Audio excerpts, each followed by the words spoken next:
अस्सलामुअलैकुम। मुझे उम्मीद है आप सब खैरियत से होंगे और हमेशा की तरह आज भी हम बड़ी ज़बरदस्त रेसिपी लेके आए जो कि है बलोची टिक्का मसाला, जो आप कढ़ाई के अंदर भी यूज़ कर सकते हैं। बलोची टिक्का कढ़ाई जो बहुत ही ऑथेंटिक रेसिपी, जो हम आपके साथ नेक्स्ट जब वीडियो शेयर करेंगे उसमें हम बताएंगे कैसे बनाई जाती है।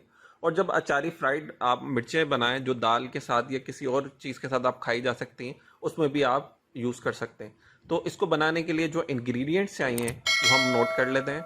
ब्लैक पेपर चाहिए half table spoon, chaat masala चाहिए हमें 1 टेबल स्पून, टिक्का कढ़ाई मसाला चाहिए हमें 1 टेबल स्पून, गरम मसाला चाहिए हाफ टेबल स्पून और रेड चिली क्रश चाहिए हमें हाफ टेबल स्पून। इसके साथ साथ हमें कोरिएंडर चाहिए 2.5 टेबल स्पून और क्यूमिन चाहिए 1.5 टेबल स्पून। इन दोनों चीज़ों को हम रोस्ट करेंगे, फिर हम इसको जो है हम क्रश करेंगे। इसके साथ साथ हमें जो सॉल्ट चाहिए हाफ टेबल स्पून और हमें चाहिए सिट्रिक एसिड टाटरी 1/4 टीस्पून। तो ये वो इंग्रेडिएंट्स हैं जो हम यूज़ करेंगे।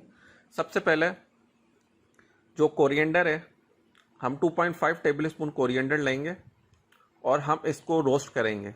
हम पैन के अंदर इसको तकरीबन 1 to 2 मिनट्स रोस्ट करेंगे और ध्यान रखेंगे कि आपके जो कोरिएंडर जब आप फ्राई करें तो जब रोस्ट करें तो वो जले नहीं और बहुत ही एहतियात से आप इसको रोस्ट करेंगे।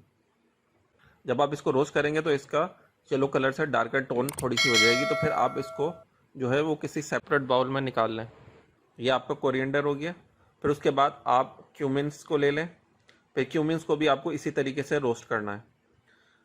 रोस्ट करने का बुनियादी मकसद ये है कि ये जो मसाला होता है ये बलोची टिक्के कढ़ाई के अंदर यूज़ होता है, तो उसके अंदर इसको फिर कुक नहीं किया जाता चिकन के साथ, बल्कि जो है इसको जो है रॉ फॉर्म में ही इसको यूज़ किया जाता है। जैसे चाट मसाला होता है इसी तरीके से जो तमाम मसाला जब कंबाइन करके यूज़ किए जाते हैं और उसको इसी तरीके से खाया जाता है। इसका बहुत ही ज़बरदस्त टेस्ट आता है। अब इन दोनों चीज़ों को आप क्या करेंगे, जो इसके अंदर चॉपर के अंदर जो है इसको ग्राइंड कर लेंगे और इसके अंदर आप जो हल्का सा जो है ना थोड़ा क्रश फॉर्म में रखेंगे। आप इसको बिल्कुल पाउडर नहीं बनाएंगे, हल्का सा थोड़ा सा मोटा सा जो है ये मसाला होना चाहिए। इसके बाद जितने भी आपके तमाम मसाला जात हैं आप इसको मिक्स कर लेंगे। जो मैंने आपको लिस्ट और क्वांटिटीज़ जितनी क्वांटिटी बताई है सबको आप मिक्स कर लेंगे। सॉल्ट और जो जो टाटरी यानी सिट्रिक एसिड है वो भी ऐड कर लेंगे। बहुत सारे लोग इसमें ड्राई मेथी भी यूज़ करते हैं, वो ऑप्शनल है, वो आपकी मर्ज़ी है आप यूज़ करें या ना करें। तो मुझे उम्मीद है कि आज की आपको रेसिपी पसंद आई होगी और आप मेरे चैनल को भी सब्सक्राइब करें और वीडियो देखने का शुक्रिया।